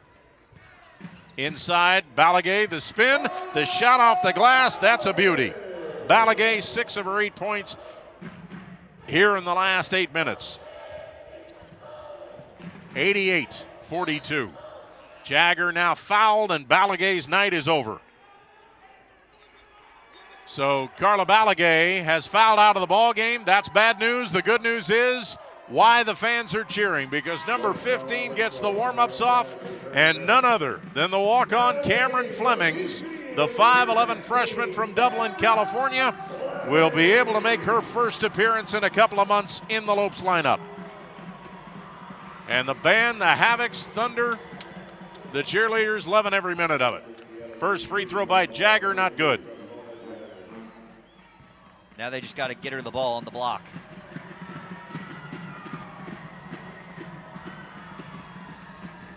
Jagger's next free throw, that's good. And once again, it's a doubled up score. Make that 88-43. Under 2 minutes. Flemings underneath. Gets it from Rowell, knocked away, gets it back. And then tries to throw it out front. Schaunefer spoils the party and makes the steal. Schaunefer down, puts it up off the glass, roll around and off. Here's Rowell. Rowell racing against 4 different Redhawks with 1:40 left. She wants the shot, puts it up, no. Shorts fighting for the rebound. They're looking in for Flemings, can't get it to her. Here's Brown. 1.5 left to go. There's only 1 goal left for the Lopes, and it's not to hit 90, it's to make sure that Flemings gets his score. Here's Vadas in the corner, open look for 3, can't pass that one up. Shorts trying to keep it alive, but instead it's Schaunefer coming away with it. 75 seconds to go. Nearing the 1 minute mark, and Seattle will be able to put this one behind them. And the Lopes will celebrate, but not for long. 3-pointer not good. Lead pass, here's Vadas out in front of the pack, she'll score. 90-43, Lopes lead is their largest, and we're under a minute. Martin just trying to take some time off the clock. Shot clock at 15. And the Lopes about to celebrate win number 15 on the year. Cross-court pass in the corner. Open look, Phillips, 3-pointer, doesn't get the roll. Vadas has got it. She's tied up by Turrisal, and that will send it to Seattle. Possession arrow belongs to the visitors. So there's 5.5 seconds difference between the shot clock and the game clock. Driving is Phillips, puts it up over Shorts, won't go. And there's Fleming's first stat of the night as she pulls down the rebound. And the Lopes don't have to shoot again, and I think Molly Miller says, we're not going to do that. So the Lopes do not have any quarter of the 4 with less than 20 points. And their largest lead of the game is the final score. Final seconds tick off, and the Lopes can celebrate as they immediately run over to thank the band, to thank Dr. Paul Cook, to thank the GCU dancers and the cheerleaders, to thank the Havocs and the limited amount of fans that are allowed in but have celebrated all night long.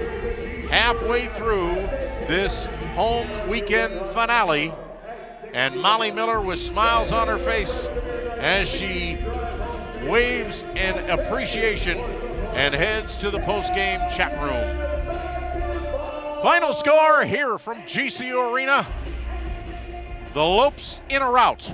It is the Lopes of Grand Canyon University 90 and the Red Hawks of Seattle University 43.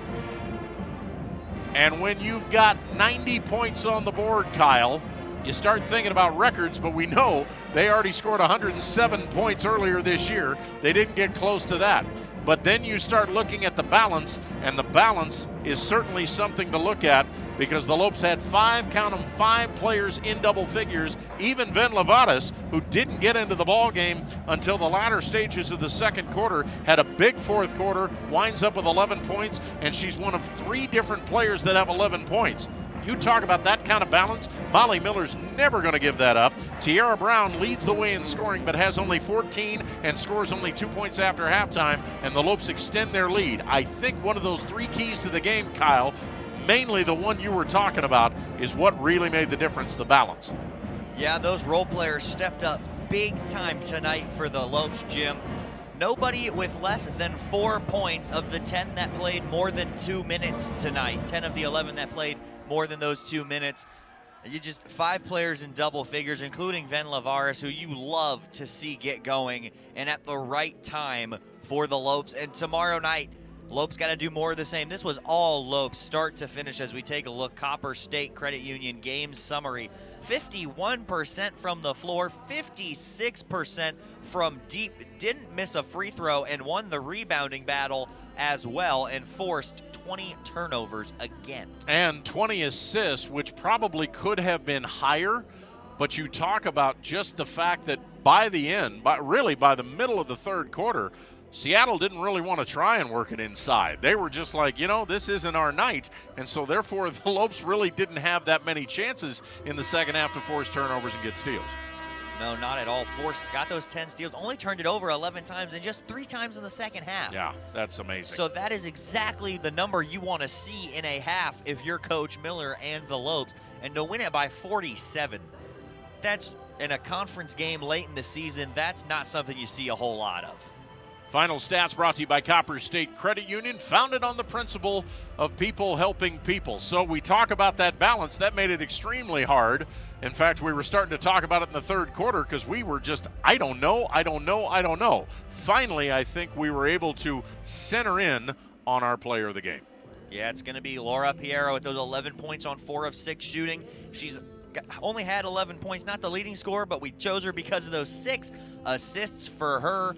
And also had a steal and 3 rebounds to go along with that, and perfect from the free throw line. So Laura Piera today is player of the game. And she did it all in just 20 minutes, and that's what happens when you get a big lead and maintain it, because the balance of those role players and what we talked about in the Sanderson Ford 3 keys to the game certainly came to fruition big time. But remember, we're only halfway through this final home weekend series for Molly Miller's team, and these 2 teams will go right back at it, and you certainly got to expect that it is not going to be near this lopsided on night number 2. That is a 5:30 start with the pregame show tomorrow night, and we will move it over to Fox 10 Extra.